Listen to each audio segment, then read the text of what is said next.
आज हम विज्ञान का एक सामान्य टॉपिक पाचन तंत्र के बारे में अध्ययन करेंगे।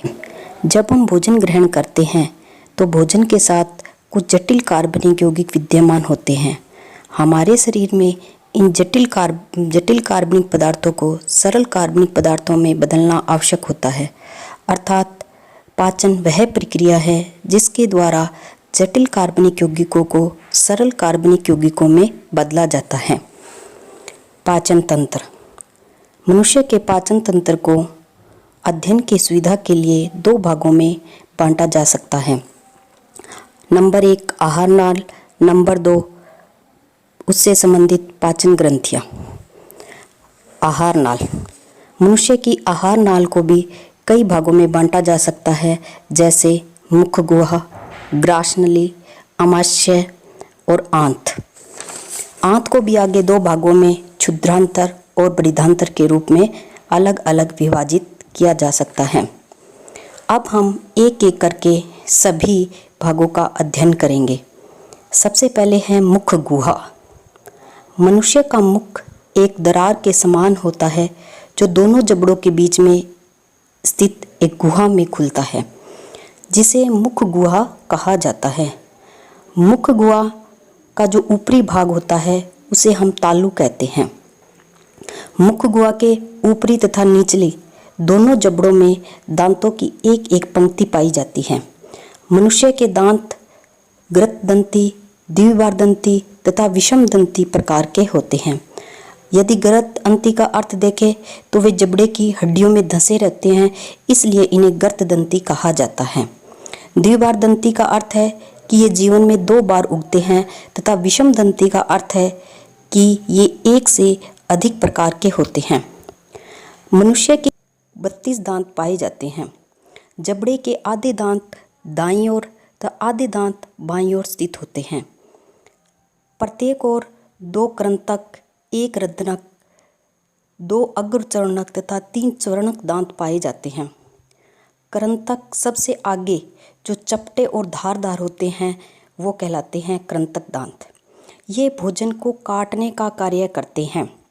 रद्नक दांत नुकीले होते हैं जो भोजन को फाड़ने तथा अग्रचर्णक एक चर्णक भोजन को पीसने का कार्य करते हैं। मनुष्य के दांत 2 बार उगते हैं। पहले शैशव अवस्था में, अर्थात जब बच्चा छोटा होता है, जिनकी संख्या 20 होती है। इसे दूध के दांत भी कहा जाता है। 7-8 वर्ष की उम्र में निकले दांतों को स्थायी दांत कहा जाता है। मनुष्य के दांतों का एक सूत्र भी हम लिख सकते हैं, जिसे 21-23/21-23 के रूप में लिखा जाता है। दांत के 3 भाग होते हैं। एक ऊपरी भाग होता है जिसे शिखर भाग कहा जाता है। एक मध्य का ग्रीवा भाग कहा जाता है। निचला भाग जड़ कहलाता है। दांत के बीच में एक गुहा होती है जिसे मज्जा गुहा कहते हैं। मज्जा गुहा के चारों ओर एक अस्थिर स्तर पाया जाता है जिसे डेंटाइन कहा जाता है। दांत के ऊपरी हिस्से या शिखर में इनेमल या चमकीला स्तर पाया जाता है और यही इनेमल शरीर का सबसे कठोर भाग होता है। जीभ। मुख गुहा के फर्श पर एक मोटी मांसल जीभ पाई जाती है। जीभ की सतह पर अनेक छोटे छोटे उभार पाए जाते हैं जिन्हें स्वादानुकर कहा जाता है। इन्हीं स्वादानुकर से भोजन के स्वाद और प्रकृति के बारे में पता चलता है, जैसे भी भोजन खट्टा, मीठा, नमकीन इत्यादि का हमें आभास होता है। जीभ के अग्र भाग से मीठे स्वाद का, पिछले भाग से अर्थात कंठ के निकट वाले भाग से कड़वे स्वाद का तथा जीभ के बगल के भाग से खट्टे स्वाद का हमें आभास होता है। जीभ भोजन चबाने व उसमें लार मिश्रित करने में मदद करती है। अब ग्रास नली। यह एक लंबी नली होती है जो आमाशय में खुलती है। इसकी दीवार पेशीय व संकुचनशील होती है, जिसकी सहायता से भोजन आगे बढ़ता है। इसकी दीवार में अनेक श्लेष्मा ग्रंथियां पाई जाती है जो एक गाढ़ा श्लेष्म स्रावित करती है। यह श्लेष्म ग्रास नली की दीवार को चिकना और नम बनाए रखने में सहायता करता है तथा भोजन को आगे बढ़ने में भी सहायता प्रदान करता है। अमाशय। अमाशय एक थैलेनुमा संरचना होती है। यह एक द्विपालिका थैली जैसी संरचना होती है, मतलब 2 पालियों से बनी हुई। इसकी लंबाई देखें तो 30 सेंटीमीटर की होती है। इसकी चौड़ाई भोजन की मात्रा के अनुसार घटती बढ़ती रहती है। अमाशय का पिछला भाग संकरा होता है।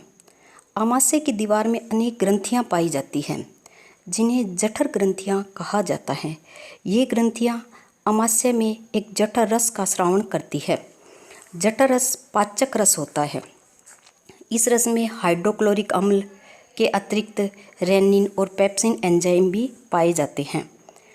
अमाशय की दीवार की पेशियां भोजन को अच्छी तरह पीसने का कार्य करती है तथा उसमें अच्छी तरह से जठर रस मिला देती है। यहाँ भोजन का अर्थात यहाँ मतलब अमाशय में भोजन का आंशिक पाचन एवं संग्रहण होता है। इसके अलावा यहाँ जल, शर्करा एवं औषधियों का अवशोषण होता है, अर्थात हम जो भी कोई औषधि लेते हैं उसका अवशोषण अमाशय के अंदर होता है। HCl का कार्य है भोजन में जो सूक्ष्म हानिकारक जीव हैं उनको नष्ट करना। अमाशय से भोजन छोटी आंत में आ जाता है। छोटी आंत या क्षुद्रांत्र। इसका प्रारंभिक भाग जो एक अंग्रेजी के यू की तरह मुड़ा हुआ होता है, अर्थात यह एक कुंडलित नलिका है। यदि इसको सीधा करें तो ये कई मीटर तक लंबी हो जाती है। ये ग्रहणी से जुड़ी हुई होती है। ग्रहणी, इसका अग्रभाग ग्रहणी कहलाता है तथा पश्च भाग इलियम कहलाता है। इलियम की दीवार की भीतरी सतह पर अंगुलियों के समान संरचनाएं पाई जाती है जिन्हें रसांकुर कहा जाता है। ये रसांकुर का कार्य होता है कि ये अवशोषण के क्षेत्र को बढ़ा देते हैं, अर्थात जितना अवशोषण होता है उससे कहीं अधिक मात्रा में हो जाता है। ग्रहणी तथा अमाशय के मोड़ के मध्य अग्नाशय पाया जाता है। अग्नाशय जो कि एक पाचक ग्रंथि के रूप में कार्य करता है। पित्तवाहिनी तथा अग्नाशय वाहिनी मिलकर एक सामान्य वाहिनी का निर्माण करती है। यह सामान्य वाहिनी ग्रहणी में खुलती है। छोटी आंत पीछे की ओर बड़ी आंत में खुल जाती है। छोटी आंत भोजन के पाचन में सहायता करती है, लेकिन इसका सबसे महत्वपूर्ण कार्य है अवशोषण का कार्य। अब भोजन छोटी आंत से जब बड़ी आंत में आ जाता है तो बड़ी आंत यह एक बृहदान्त्र या मलाशय में बंटी होती है। बृहदान्त्र की दीवार बाहर की ओर छोटी छोटी थैलियों के रूप में फूली रहती है। मलाशय की दीवार भी थोड़ी थोड़ी दूरी पर फूली रहती है। यह गुदा से होकर बाहर खुलती है। छोटी आंत तथा बड़ी आंत के स्थान से एक मोटी नली के समान संरचना का विकास होता है। इस नली रूपी संरचना को अंधनाल कहते हैं। यह अंधनाल हमारे शरीर में एक अवशेष का कार्य करती है, क्योंकि ये जो अंधनाल है ये सेलुलोज के पाचन से संबंधित है और हमारे शरीर में सेलुलोज का कार्य नहीं है। जो हमारे पूर्वज हुआ करते थे वो ये पेड़ पौधे की पत्तियां वगैरह, जड़ी बूटियां वगैरह खाते थे, तो उन पौधों में सेलुलोज पाया जाता है, तो उनमें ये अंधनाल होती थी, लेकिन अब ये अवशेषी अंग के रूप में कार्य करती हैं। अब पाचक ग्रंथियाँ। आहार नाल से संबंधित वे ग्रंथियाँ जो भोजन को पचाने में सहायता करती है पाचक ग्रंथियाँ कहलाती है। ये पाचक ग्रंथियाँ भी 2 प्रकार की होती हैं। नंबर 1 आंतरिक पाचक ग्रंथियाँ और नंबर 2 बाह्य पाचक ग्रंथियाँ। आंतरिक पाचक ग्रंथियाँ वे पाचक ग्रंथियाँ जो आहार नाल की दीवार में पाई जाती है, आंतरिक पाचक ग्रंथियाँ कहलाती है। इस श्रेणी में समस्त श्लेष्म ग्रंथियाँ जो गाढ़ा रस स्रावित करती है, अमाशय की दीवार में पाई जाने वाली जठर ग्रंथियाँ, आंत की दीवार में पाई जाने वाली ब्रूनर्स ग्रंथियाँ आदि, ये सभी आंतरिक पाचक ग्रंथियाँ हैं। बाह्य पाचक ग्रंथियाँ। मनुष्य में इन बाह्य पाचक ग्रंथि का बहुत ही महत्वपूर्ण कार्य है। ये पाचक ग्रंथियाँ 3 होती है। नंबर 1 लार ग्रंथि, नंबर 2 यकृत ग्रंथि और नंबर 3 अग्नाशय ग्रंथि। अब हम एक एक करके इनके बारे में पढ़ेंगे। नंबर 1 लार ग्रंथि। मनुष्य में 3 जोड़ी लार ग्रंथियाँ पाई जाती है। जो पहली जोड़ी लार ग्रंथियाँ हैं वो जीभ के दोनों ओर एक एक की संख्या में उपस्थित होती हैं। दूसरी जोड़ी लार ग्रंथियाँ निचले जबड़े के मध्य में मैग्जिला अस्थि के दोनों ओर एक एक की संख्या में उपस्थित होती है।